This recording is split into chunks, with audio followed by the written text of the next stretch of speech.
नमस्कार दोस्तों, हमारे YouTube चैनल सनातन सूर्यलोक में आपका हार्दिक स्वागत है। धर्मशास्त्र नीति इन 5 के बीच में से कभी नहीं निकलना चाहिए। धर्मशास्त्र ने सुखी और श्रेष्ठ जीवन के लिए कई नीतियां बताई हैं। आज भी यदि इन नीतियों का पालन किया जाए तो हम कई परेशानियों से बच सकते हैं। यहाँ जानिए धर्मशास्त्र की एक नीति जिसमें बताया गया है कि हमें किन लोगों या चीजों के बीच में से नहीं निकलना चाहिए। धर्मशास्त्र कहते हैं कि विप्रयोर विप्रवहनेश्च दंपत्यो स्वामिभृत्ययो अंतरेण न गंतव्य हलस्य वृषभस्य च।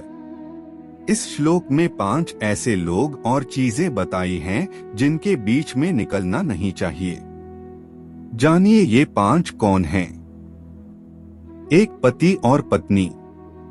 यदि किसी स्थान पर कोई पति पत्नी खड़े हो या बैठे हो तो उसके बीच में नहीं निकलना चाहिए। यह अनुचित माना गया है।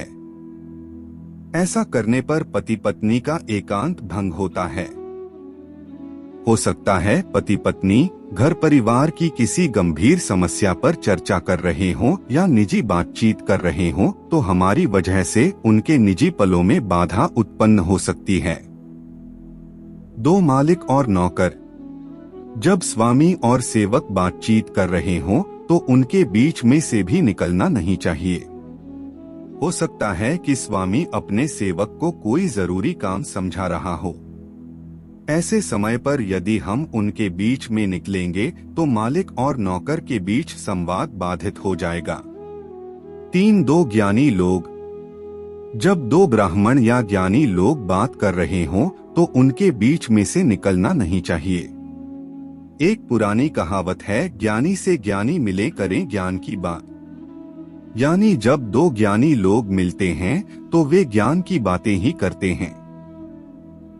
ऐसे समय में उनकी बातचीत में बाधा उत्पन्न नहीं करना चाहिए। 4 हल और बैल। कहीं हल और बैल एक साथ दिखाई दें तो उनके बीच में से नहीं निकलना चाहिए।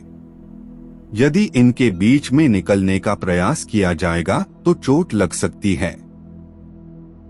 हल और बैल से दूर रहना चाहिए। 5 ब्राह्मण और अग्नि। यदि किसी स्थान पर कोई ब्राह्मण अग्नि के पास बैठा हो तो इन दोनों के बीच में से भी नहीं निकलना चाहिए। ऐसी परिस्थिति में यह संभव है कि वह ब्राह्मण हवन या यज्ञ कर रहा हो और हमारी वजह से उसका पूजन अधूरा रह सकता है।